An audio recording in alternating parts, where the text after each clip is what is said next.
Lalu, eh, dapat dilihat pada gambar D, tren yang tumpang tindih menunjukkan bahwa teknik tanpa pengawasan ini tidak dapat membedakan dengan jelas antara sampel tinja, PS, dan NS. Oleh karena itu, LDA diperkenalkan sebagai langkah kedua dalam analisis data.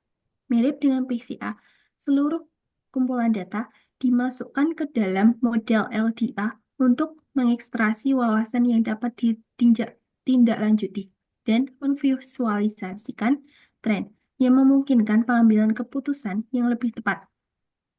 Nah, dari gambar tersebut menunjukkan diagram kotak analisis LDA menggunakan kumpulan databases yang diekstraksi dari metode fitur windowing.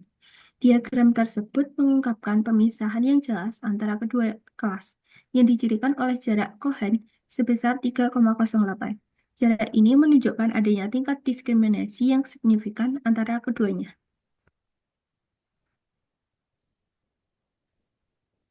Lalu, eh, hasil dari pembahasan tidak seperti pendekatan PCA, teknik LDA menunjukkan kinerja yang sangat baik dalam variasi intragroup dan antar kelas, yang menunjukkan bahwa perangkat Sinos memungkinkan visualisasi data phases yang diawasi. Ini juga menunjukkan potensi untuk mengembangkan lebih banyak model klasifikasi yang diawasi yang mampu membedakan antara sampel phases PS atau positif dan NS atau negatif.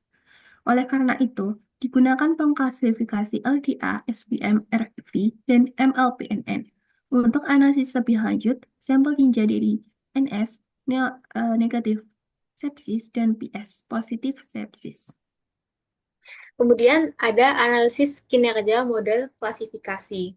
Di sini dari 4 klasifikasi itu terlihat bahwa keakuratannya itu lebih tinggi MLPNN.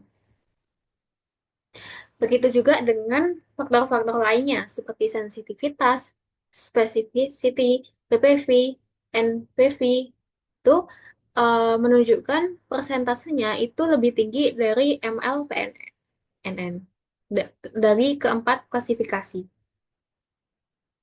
Nah, selain evaluasi sensitivitas dan spesifitas, kinerja setiap model menjalani penilaian lebih lanjut menggunakan kurva receiver operating characteristic. Nah, accompanied by their respective area under the curve, values, confuse matrix, positive predictive value, dan negative predictive value. Kurva ROC berfungsi sebagai metrik kinerja dengan nilai AUC yang mengukur efektivitasnya, sementara confusion matrix memberikan wawasan terperinci tentang kinerja klasifikasi setiap metode fitur menggunakan data matrix. PPV juga dikenal sebagai presisi, menunjukkan probabilitas bahwa kelas yang diidentifikasi sebagai positif untuk sepsis memang positif. Sedangkan NPV menunjukkan probabilitas itu sepsis benar-benar negatif. Nah, kemudian ini juga ada perbandingan antara keempat model, bisa dilihat dalam grafik. Untuk yang A itu ada LDA, yang B itu untuk SVM, yang C itu untuk RF, dan yang D itu untuk MLP.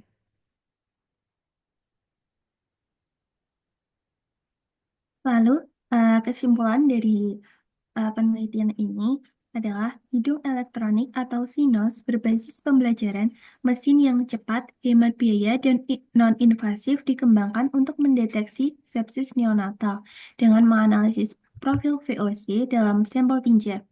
PCA dan LDA digunakan untuk pengurangan dimensi data dan visualisasi tren, sementara PCA mengalami kesulitan dalam membedakan antara sampel sepsis positif dan sepsis negatif. LDA menunjukkan diskriminasi yang lebih baik. Sementara itu, model CVM, RV, dan MLPNN dievaluasi untuk klasifikasi. Dengan MLPNN memperoleh akurasi yang tertinggi, sekitar 90,63%, sensitivitas 88,24%, spesifitas 93,33%, ppf 93,73%, NPF 87,50% dan AUSI sebesar 0,89. Sampel tinja pada sepsis bayi memiliki sidik jari alkohol, asam, dan ester. Oleh karena itu, dapat disimpulkan bahwa semua sensor sinus dapat secara efektif mendeteksi senyawa VOC, dan turunannya. Lalu, teknologi sinus ini dapat merevolusi metode diagnosis sepsis neonatal dengan mengatasi keterbatasan metode konvensional seperti kultur darah. Selain meningkatkan hasil pasien, pendekatan ini juga dapat mengurangi biaya dan waktu diagnosis, menjadikannya solusi ideal untuk pengaplikasian di negara-negara yang berkembang. Eh, Sekian pemaparan materi dari kami tentang penerapan sistem sensor pada hidung elektrik.